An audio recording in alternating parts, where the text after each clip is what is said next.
Today, let's do the Road Not Taken poem from the Grade 9 CBSE textbook, Beehive. Robert Frost is an American poet who attended Dartmouth and Harvard and did not earn a degree. He attempted to write poetry while working on a farm and along with his school teaching work. American editors rejected his work. Therefore, he moved to England in 1912. A London publisher bought out his first book in 1913. His poetry was better received in England. Robert Frost returned to America after publishing his second book, and he won his reputation as the country's best loved poets of all time. Robert Frost chose not to experiment. He utilized traditional patterns for writing poetry. His poetry was an old-fashioned way to be new. He used to write simply and insightfully about common, ordinary experiences of citizens. Now, despite the surface cheerfulness and the descriptive accuracy of his poems, he often presents a very dark, sober vision of life, and there is a decidedly thoughtful quality to his work. To help you understand the poem, I'll go line by line and stanza by stanza.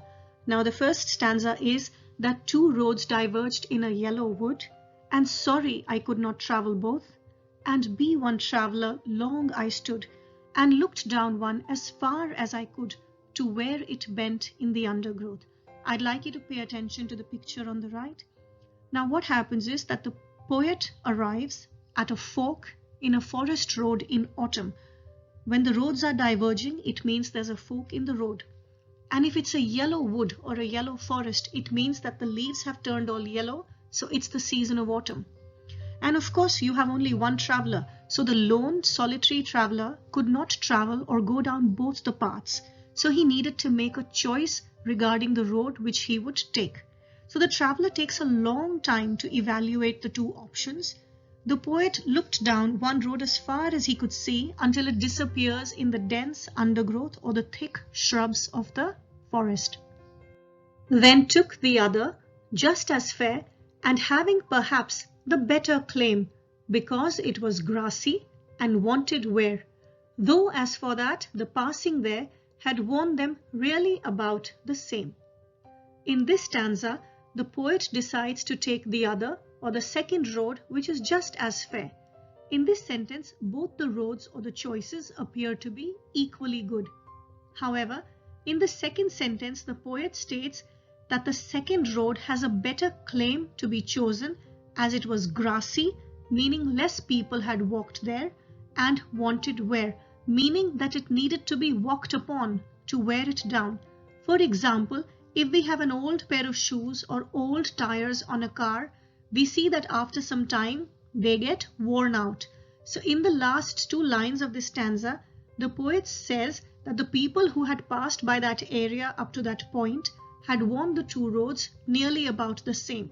Now this stanza highlights the difficulty in making decisions when options appear to be equally good or equally bad and they are similar in nature. The poet is weighing the choices. He is justifying the second road that he has chosen. And both that morning equally lay, in leaves no step had trodden black. Oh, I kept the first for another day, yet knowing how way leads on to way, I doubted if I should ever come back. On the morning of the poet's journey, both the roads or choices appeared to be equal. We can see this in the first line, and both that morning equally lay. Now the second sentence is, in leaves no step had trodden black. This means that the leaves had not turned black, meaning that no one had walked on them. Otherwise they would have been crushed and we would see footprints on them. The third sentence, oh, I kept the first for another day. This means that the poet takes the second road and leaves the first road for another time, another day. The poet knows that one path leads on to another. When we are walking down the road, one road leads to another. Therefore, the poet doubted if he would ever come back to the same place. Life takes you forward, so it is difficult to come back once you've traveled a certain distance down one path. It is difficult to reverse one's decisions. For example, if you've taken humanities in grade 11 and 12, and later on if you realize you want to be a doctor, it is difficult to come back and do medicine in grades 11 and 12 all over. So this is what it means, that it is difficult to reverse your decisions. I shall be telling this with a sigh. Somewhere ages and ages hence, two roads diverged in a wood, and I took the one less travelled by, and that has made all the difference. The focus of the poem is in its title. The poem is all about the road which was not taken. So we can see there's an element of regret here. The poet says that many years later, he would be telling the story of the two diverging roads in the wood with a sigh.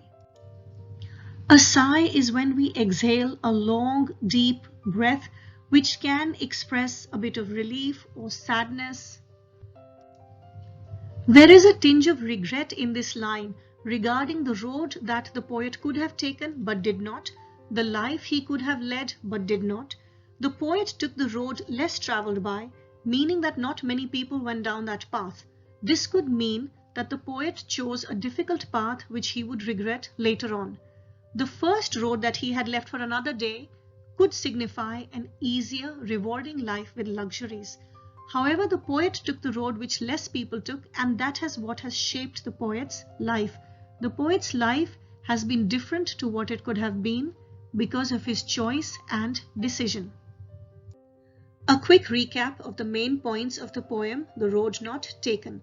This poem is about the importance of choices and decisions we need to make in our lives. The choices we make have far-reaching consequences for us.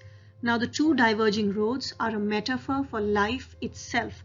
The choices we make in life are the alternate ways of life, or the different directions we need to go to, or the different decisions we need to make each day. The poet leaves the first road for another day, another time, knowing full well that he will never get the chance to come back to it again later on in his life. Because in life, one road leads to another, and we are always much further away from where we had started. The poet chose the second road, which is less travelled by, and that has made all the difference in his life, which means his choice was irrevocable. He could not take it back. There was a point of no return. It's difficult to come back and take the road that was left for another day. Let's quickly go through the questions and answers for this poem.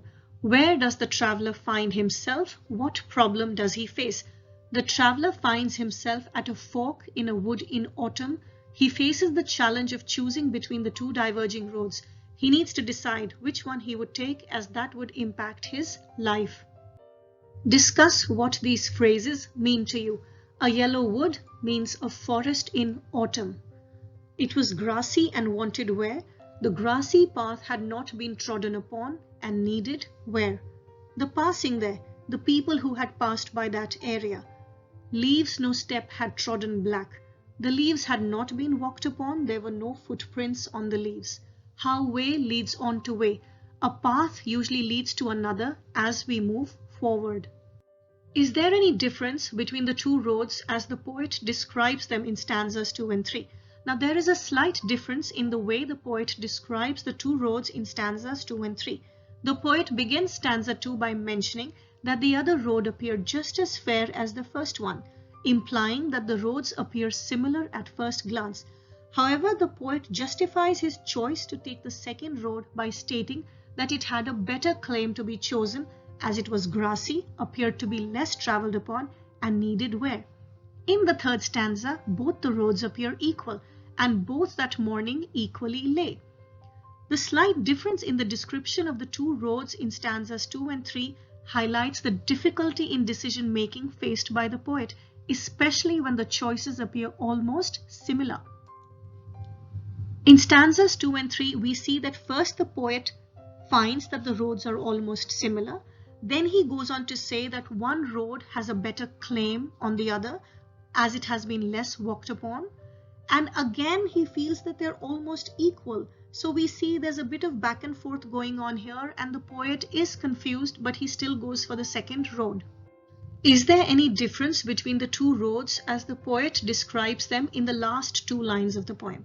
Now, there is a difference in the description of the two roads in the last two lines of the poem, because in the last two lines, the poet confirms that he took the road that was less travelled by, and that has made all the difference in his life. What do you think the last two lines of the poem mean, And looking back, does the poet regret his choice or accept it? Now, the last two lines of the poem mean that the offbeat path chosen by the poet shaped his life.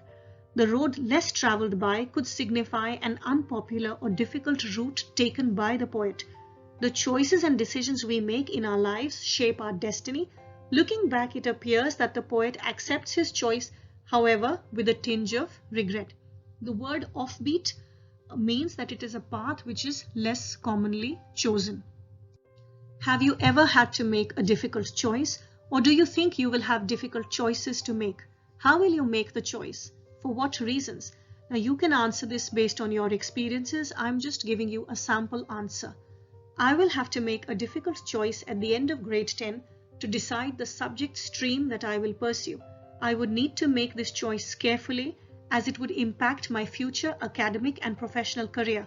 I will make my choice based on my interests and performance in grade 10 exams. After you have made a choice, do you always think about what might have been, or do you accept the reality? I'm giving you a sample answer. You can answer this based on your personal experiences.